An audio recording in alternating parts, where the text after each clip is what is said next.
అంగట్లో అన్నీ ఉన్న అల్లున్నట్లు శనిగుంది అన్నట్లు ఆధునిక మానవుడు అన్ని సౌకర్యాలు ఉండి కూడా అశాంతితో అలమటిస్తున్న ఆధునిక మానవుడికి ఎక్కడ ప్రశాంతి దొరుకుతుంది?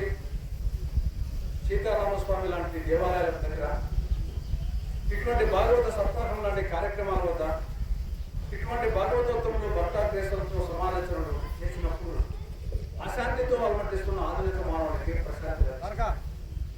అటువంటి ఒక పవిత్రమైన కార్యక్రమం ఈరోజు శ్రీ సత్యసాయి జిల్లా ధర్మవరం నియోజకవర్గం ముదిగుబ్బ మండలం ఇందుకూరు గ్రామంలో ఈ కార్యక్రమం జరుగుతూ ఉంది.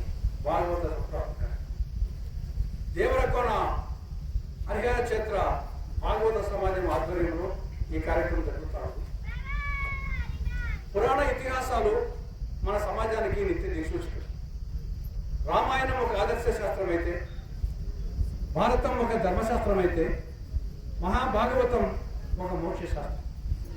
శ్రీమన్నారాయణ దశావతారాల వర్ణనా వైభవమే శ్రీమద్ భాగవతం. అంబరీషుడు, ధ్రువుడు, ప్రహ్లాదుడు, ముచుకుందుడు, గజేంద్రుడు ఇటువంటి భాగవతోత్తమ గాథల ద్వారా ఆధ్యాత్మిక జ్ఞానాన్ని ప్రసాదించే మోక్ష శాస్త్రమే భాగవతం. మోక్ష యొక్క భాగవతాన్ని సంస్కృతంలో వ్యాస మహర్షి 12 స్కందాలుగా 335 అధ్యాయాలుగా 18,000 శ్లోకాలుగా ఆయన రచిస్తే దానిని తెలుగులో మమ్మెర పోతనామాత్యులు ఆయన శిష్యులు దీన్ని ఆంధ్రీకరించి మనకి ఇవ్వడం జరిగింది.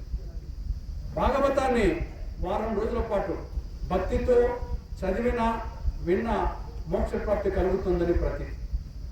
కలియుగ ఆరంభంలో గంగానదీ తీరంలో సుఖ మహర్షి అధ్యక్షతన పరీక్షిత్తు మహారాజు ఈ యొక్క భూమి మీద మొదటి భాగవత సప్తాహ కార్యక్రమం నిర్వహించడం, దీని పుణ్యఫలితంగా పరీక్షిత్తు మహారాజు ఆయన చనిపోయిన తర్వాత ఆయన ఆత్మ పరమాత్మలో లీనం కావడం, ఆయనకు మోక్ష ప్రాప్తి కలగడం జరిగింది.